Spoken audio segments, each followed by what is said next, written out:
Good morning and welcome to This Day in History for October 17th. Today I'll be reading my document from Pages on my iPad. I use iCloud on the cloud on this computer, and it spontaneously shuts itself off. That's annoying to have to stop and sign back in every few minutes. I don't know what that's about, but I've got it right here. So this is where I'll be reading my notes from. And we're going to start today back in 1777 when British General John Burgoyne surrendered 5,000 British and Hessian troops to American General Horatio Gates at Saratoga, New York on October 17, 1777. That's a lot of sevens. A lot of sevens.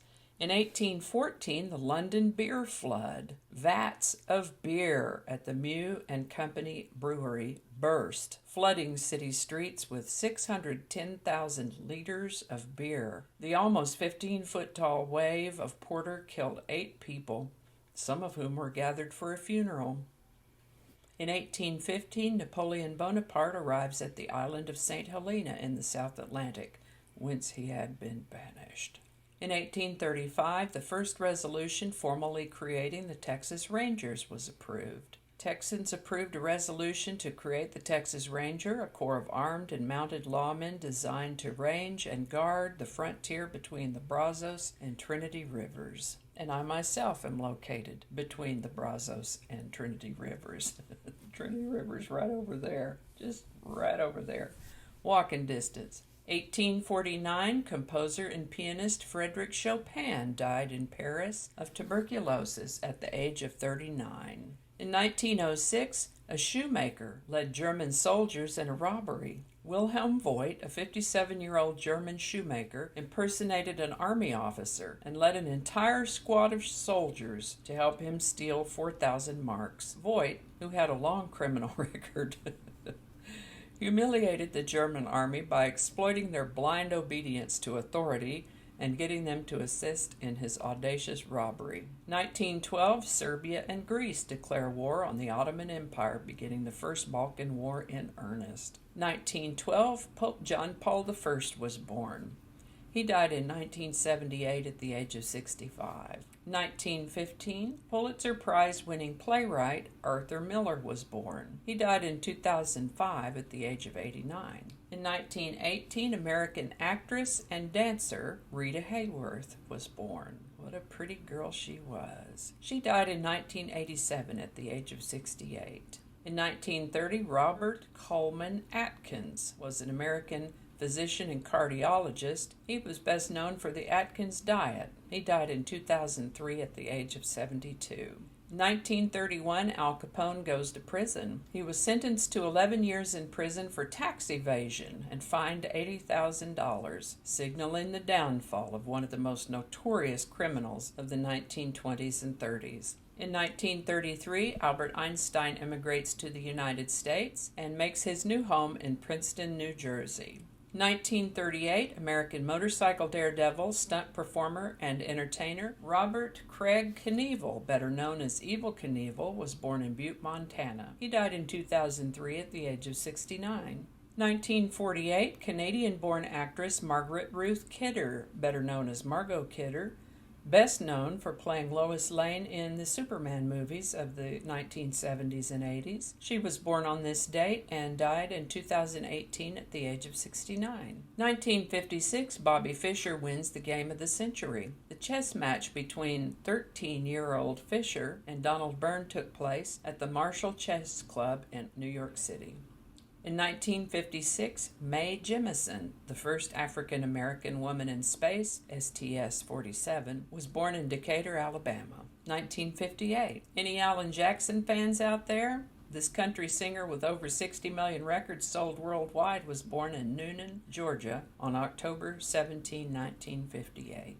1963, stand-up comedian, writer, and actor Norman Jean Macdonald, better known as Norm Macdonald, was born on this day in 1963. 1965, the 1964-1965 New York World's Fair ends after 2 years. Seems like they were open from April to October of each of those years. 1966, American businessman and current president and CEO of Walmart Incorporated, Carl Douglas Macmillan, better known as Doug Macmillan, was born in Memphis, Tennessee on this day in 1966. That's kind of a Cinderella story to me because he first joined the company as a summer associate in high school, just a kid working for the summer in high school, and then he becomes the CEO of the company.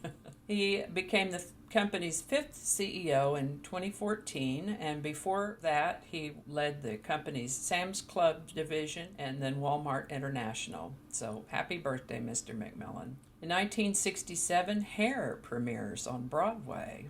1973, the Organization of the Petroleum Exporting Countries, or OPEC, led by Arab countries, declared an oil embargo on any country that supported Israel during the Yom Kippur War, which was fought between Israel and a coalition of Arab states. The embargo led to a massive oil shortage and had long-lasting economic effects in the United States and Europe. The embargo was lifted in March of 1974. In 1974, President Ford explains his pardon of Nixon to Congress. President Gerald Ford explained to Congress why he had chosen to pardon his predecessor, Richard Nixon, rather than allow Congress to pursue legal action against the former president. There were no historical or legal precedents to guide Ford in the matter of Nixon's pending indictment, but after much thought, he decided to give Nixon a full pardon for all the offenses against the United States in order to put the tragic and disruptive scandal behind all concerned. Ford justified this decision by claiming that a long, drawn-out trial would only have further polarized the public.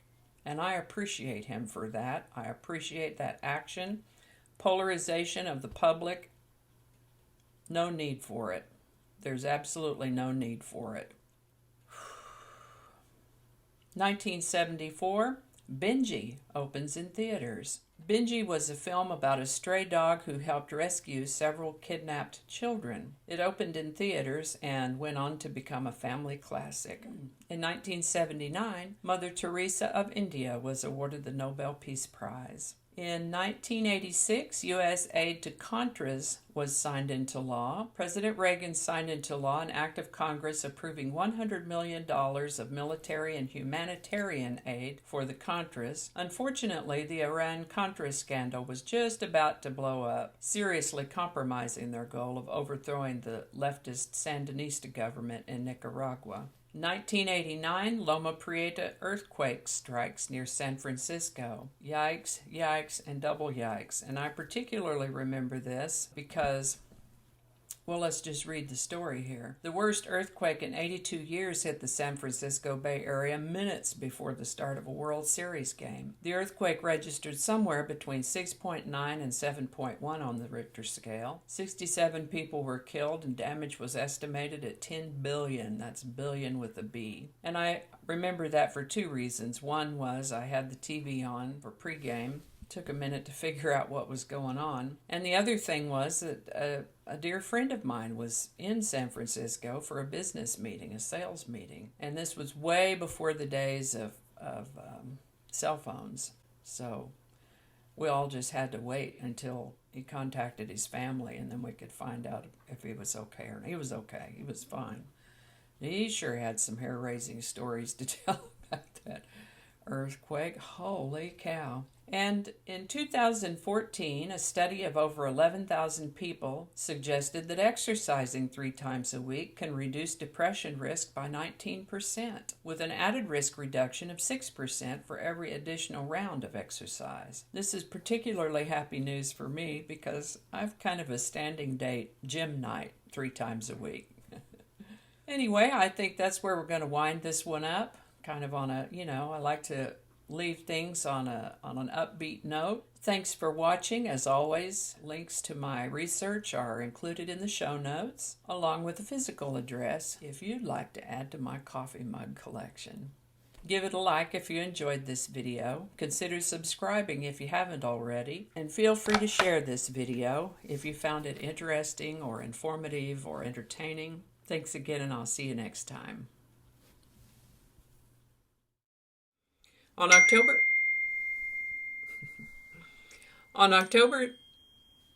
okay, with the notifications. Alrighty. We'll take a coffee break there. Grateful I'm not dead. Okay. April 2. Holy cow. Breaking news, tropical storm warnings. Okay, we'll take a look at that in a minute. Oh, that kind of startled me. Wake up, camera. There you go. Sure would be nice if I could ever read one of these in its entirety without having to start anything over. That would be awesome. Let's see if we can use any of that. Oh my. Wake up, little screen. We're not done yet. 1927? Oh boy, we got our years mixed up. I might have to take another look at that, but I missed that part. Oh, dang it. I forgot to put his name in there. I'm going to have to look at that. So, plumbing happens.